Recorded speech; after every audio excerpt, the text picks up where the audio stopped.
5ই আগস্টের পরেও তো দুর্নীতির অব্যাহত রয়েছে। আমরা মনে করি না যে দুর্নীতি একটি জাদুর মতো হঠাৎ করে চলে যাবে।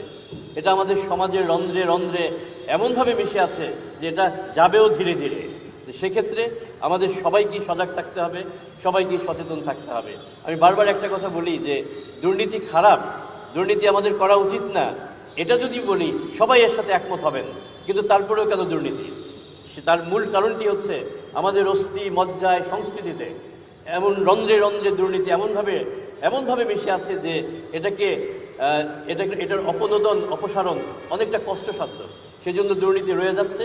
কিন্তু আমরা যদি সবাই সচেতন থাকি, বিশেষ করে আমি বলবো তারুণ্যের কথা। আমি তো চাই তারুণ্যের আরেকটা জাগরণ, যেই তারুণ্য তখন বলবে আমরা দেশে পরিবর্তন এনেছি, আমরা দেশকে দুর্নীতিমুক্ত করব। আমি চাই তারুণ্যের সেই প্ল্যাটফর্ম থেকে সে দাবি আসবে। বিজলি কেবলসের স্কিন কোটেড ইনসুলেশন আগুন প্রতিরোধী। বিজলি কেবলস, নিরাপদ আজীবন।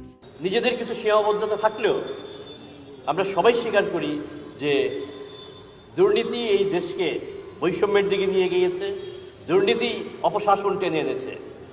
আমরা যদি সুশাসন চাই তো সবার আগে এখানেই আমাদের হাত দিতে হবে। শাসন কারা করেন? শাসক কারা? যারা গণপ্রতিনিধি, যারা নির্বাচিত হন, যারা সরকার গঠন করেন, যারা এমপি, যারা মন্ত্রী, এবং একালের কথা বলতে হবে যারা উপদেষ্টা, তারাই তো। এবং প্রশাসন।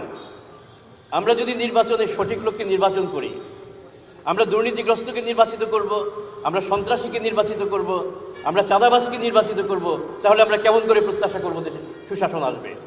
এই দায়টা জনগণের, যে আমরা সঠিক লোককে নির্বাচন করব, যারা দুর্নীতিবাজ নন, যারা সন্ত্রাসী নন, যারা চাঁদাবাজ নন, যারা কল্যাণের কথা বলেন, যারা জনগণের জন্য কাজ করেন, তারা যদি ক্ষমতায় আসেন, আমি দলমত নির্বিশেষে বলবো, সত্যিকার অর্থে আপনারা যদি ভালো লোককে নির্বাচিত করেন, তাহলে দেশে ভালো মানুষের শাসন প্রতিষ্ঠা হবে।